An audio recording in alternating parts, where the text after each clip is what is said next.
My parents found out that I was an Omega. They immediately chose to dump me and adopt a miracle child from the orphanage. And I, Ella, just laughed not because it was funny, but because I was exhausted. I have been reborn into this instant time over and over again. But in the end, I always died. Always died. And now, I'm tired of it. In this life, I chose to rest and just relax. After that, I went to my room and fell asleep. The next morning, I moved out and found a job. At first, I worked in a bar, then moved to an office. My life was peaceful, safe like living in a golden, quiet day. I even helped to find a lost dog's owner. But after that, my life became a mess. That day, after I returned the dog, I bumped into someone. After helping and a brief apology, I felt like someone was watching me. Before I realized it, a strong alpha scent crashed into me. It wasn't just one scent, but multiple alpha scents at once. My mind screamed at me to turn and run. But after years of training my body not to react, I didn't move. After everything I've been through, there's no way they can smell me. I use a military-grade scent blocker. But something felt wrong. The air grew heavy, like it was pressing down on my lungs, making each breath shallow and tight. My instinct screamed louder than ever, clawing at the back of my mind. Leave. Now. I forced myself to stay still for a second longer,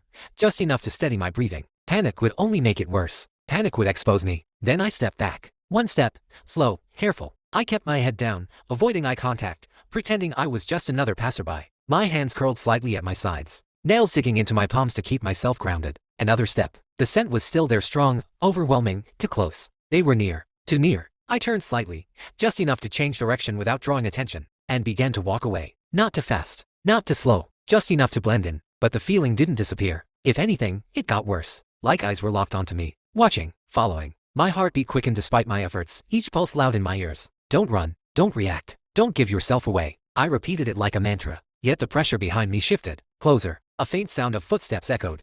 Deliberate and steady. Not random. Not coincidence. My throat tightened. They knew. The realization hit harder than anything before it. I didn't look back. Looking back meant confirming it. And confirming it meant panic. Instead, I adjusted my pace slightly faster now, but still controlled. My ears strained, catching every sound behind me. Footsteps. Still there. Matching me. Not rushing. Not hesitating. Hunting. My fingers twitched at my sides. I needed a way out, somewhere crowded. Somewhere loud. A distraction. I turned at the next corner, slipping into a narrower street. The noise from the main road faded, replaced by the low hum of distant voices and the flicker of dim lights. Bad choice. The moment I stepped in, I felt it. The scent intensified. Stronger. Closer. My breath hitched before I could stop it. They're cornering me, I thought. I forced myself forward, refusing to run. Running would only confirm everything. Running would make me pray. Another step. And then, a shadow moved. Right in front of me. I froze. The alley suddenly felt too small. The walls closing in. The air thick with overlapping alpha scents that made my skin prickle. Not one. Not two. More. My body screamed at me to fight, to flee, to do anything, but I stood there, locked in place. Every muscle tense under invisible pressure. A figure stepped forward from the shadows. Slow. Confident. Like they had all the time in the world. My heartbeat roared in my ears as I clenched my jaw, forcing myself to stay steady. Don't react. Don't show fear. Don't. A voice broke through the suffocating silence. Low. Calm. Too close. Found you. The words sent a chill down my spine. I didn't answer. Didn't move. For a split second, everything felt frozen, like the world itself was holding its breath. Then, I exhaled slowly. Not fear. Not panic. Focus. If they're sure, running won't matter, I told myself. But if they're not, I shifted my weight, just slightly, calculating distances 3 figures ahead, at least 1 behind. The alley was narrow, but not sealed. There was still a way out. I think you've got the wrong person, I said, keeping my voice even, almost bored. Silence. Then a soft chuckle. Low.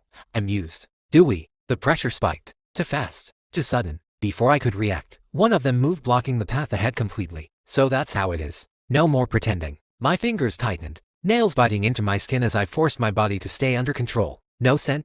No reaction. I took a step back instead. Then another. Creating space. Buying time. My gaze flicked briefly to the side trash bins. A low wall. A narrow gap barely visible in the dim light. An exit. Risky, but possible. Last chance, the voice said again, calmer now, but heavier. Come quietly. I let out a quiet breath. No. And then I moved. Not forward. Sideways. Fast. My body snapped into motion. Years of training taking over as I slipped through the narrow gap without hesitation. My shoulder brushed the rough wall, pain flaring, but I didn't stop. Behind me. Catch her. Footsteps exploded into motion. This time, I didn't hold back. I ran. The world blurred around me as I darted through tight spaces and sharp turns, ignoring the burn in my lungs, the pounding in my chest. Left, right, over a low barrier, through a half-open gate. Don't think, just move. But they were fast. Too fast. I could feel it. The distance wasn't growing. If anything, it was shrinking. A hand almost brushed the back of my sleeve. I twisted sharply, barely avoiding it, my breath hitching as I pushed myself harder. Damn it. The scent hit again stronger, suffocating, right behind me. They were closing in. No way out. No time left. Maya scanned ahead desperately. And then I saw it. Light. Voices. People. Without hesitation, I lunged toward it, forcing my legs to keep moving just a little longer. Just a few more steps I slipped between two buildings, forcing myself into a narrow hiding spot behind stacked crates. My chest rose and fell rapidly. Breaths and even despite everything I trained for. Too close. They were too close. Footsteps echoed past the alley entrance. 1, 2, then silence. I pressed myself against the wall, willing my body to disappear, to become nothing. My mind raced, every instinct screaming that this wasn't enough, that hiding wouldn't save me this time. The scent still lingered, faint, but searching. Think, I whispered inside my head. Then, something shifted, a strange pull, deep inside my chest, familiar, but distant, like something I had buried long ago was suddenly clawing its way back to the surface. My vision blurred, the sounds around me dulled, like I was being pulled away from everything all at once. No, not now. The suppressants, they were weakening. My fingers trembled as that energy surged, uncontrollable, slipping past every restraint I had built. Wait, the world twisted. For a split second, everything went completely silent, dark, weightless, and then, I gasped. Air rushed into my lungs as I stumbled forward only to freeze. My room. I was standing in my room. The familiar walls, the dim light, the quiet that wrapped around me like nothing had ever happened. For a moment, I just stood there, trying to process it. Then a soft, almost breathless laugh escaped me. So it still works. My hand lifted slightly, fingers curling as I steadied my breathing. Teleportation and telepathy, abilities I had long suppressed. A faint smile tugged at my lips, though my body was still tense from the chase. They're useful when they actually work, I thought. My gaze drifted to the side, expression darkening just a little. Too bad those drugs suppress them. I exhaled slowly, leaning back against the wall. But it seems they weaken at the right time. Silence filled the room again. Safe. For now. But deep down, I knew this wasn't over. But for now I am safe. For now. But my body didn't relax. The air around me felt unstable, like it was bending slightly, reacting to something I couldn't fully control. My fingertips tingled, a faint ripple of energy flickering and fading without warning. Again, it happened again. A soft distortion in front of my eyes just for a second. The edge of the table blurred, then snapped back into place. My breath slowed. No, this wasn't supposed to happen. The drugs were meant to suppress it completely. But now, they were failing. Not all at once, not violently, but gradually, unpredictably. My grip tightened. If this keeps happening, a whisper brushed against my mind. Not sound, not exactly, but clear, close. You're awake again. I froze. Telepathy, uncontrolled. Someone was reaching me before I could react. Knock, knock. The sound shattered the silence. Soft, calm, deliberate. My head snapped toward the door. Every instinct flared at once. No one should know I was here. No one. Another knock followed, just as gentle but firmer this time. Then a voice. Low, warm, unfamiliar, yet strangely not. Alvaro Kailatlis. My entire body went rigid. That name, the full name I hadn't heard in years. Opened the door. Silence pressed in again, heavier than before. I didn't move, didn't breathe. How? No one knew that name. No one should. Ella. The voice called again, softer now, almost patient. I know you're inside. A step closer to the door. I could feel it. That presence. Not like the alphas earlier. Different, controlled, deep. My hand lifted slowly, almost against my will. Who are you? I asked, my voice steady but low. A brief pause. Then, a relative. He replied gently. From your mother's side. My heart skipped. Your uncle. Silence. But somehow, that answer felt heavier than any threat. I've been looking for you, he continued, voice calm, almost soothing. And it seems, your abilities are finally breaking through. My fingers hovered near the door handle. My mind raced. Trust, or trap? Outside, he waited, patient, like he already knew. I would open the door, or I would regret it. My fingers finally closed around the handle. For a moment, I hesitated. Then, click, the door opened slowly. He stood there, tall, composed, dressed simply. Yet there was something unmistakably different about him. His presence didn't press down like the alphas before it settled. Deep, controlled. His eyes met mine, and in that instant, my mind jolted. A sharp pulse shot through my head, like something had just connected.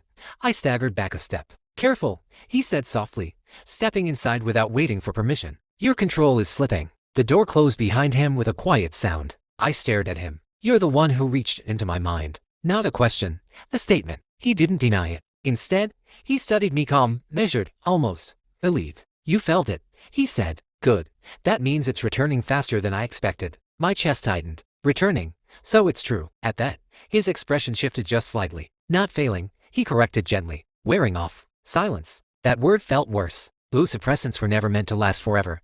Allah. My jaw clenched. Alvano Kale Atlas, he added, more firmly this time. You've run long enough. Something inside me snapped at that. I wasn't running. I shot back, sharper than I intended. I was surviving. For the first time, his gaze softened. I know. The tension in the room shifted but didn't disappear. I took a step back, keeping distance. Then explain, I demanded. Why now? Why are you here? A brief pause. Then he exhaled quietly. Because they found you. My stomach dropped. The alley. The chase. They weren't just random alphas, were they? No, he said calmly. A beat. They were looking for you. Silence pressed in again, heavier than before. My hands curled into fists. Why? His eyes held mine. Because of what you are, he said, and what you can do. A faint ripple passed through the air again, stronger this time. The light flickered slightly. My breath hitched. Not again. The space beside me warped for a split second, like reality itself bending. Unstable. Uncontrolled. He noticed immediately. See, he murmured. It's accelerating. I forced myself to steady. Then fix it. He shook his head slightly. I can't stop it. A pause. But I can teach you how to control it.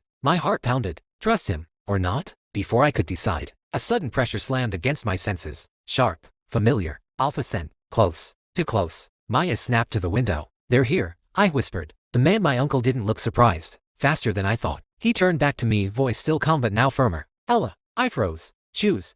He said quietly. Stay here and get caught. A beat. Or come with me and learn what you really are. The pressure outside intensified. No time. No space to think. Only a choice. And I didn't trust him. Not completely. Something about this was too convenient. The timing. The way he found me. The way he spoke like he already knew everything. Like he had been watching. My eyes narrowed slightly. You knew? I said quietly. A flicker crossed his gaze. Small, but I saw it. You knew this would happen. Silence. Outside, the pressure of Alpha's sense grew stronger, pressing against the walls like a storm about to break in. But inside, the real tension was here, between us. I had expectations, he replied carefully. Expectations. I echoed, a sharp edge slipping into my voice. Or plans. He didn't answer immediately. And that was answer enough. My chest tightened. You let this happen, I said, stepping back. You knew they'd find me. That's not. Don't. My voice cut through his, colder now. For a moment, neither of us moved. Then he exhaled slowly, his calm expression finally cracking just a little. I needed to be sure. The words landed heavily. Sure of what? I demanded. His eyes locked onto mine.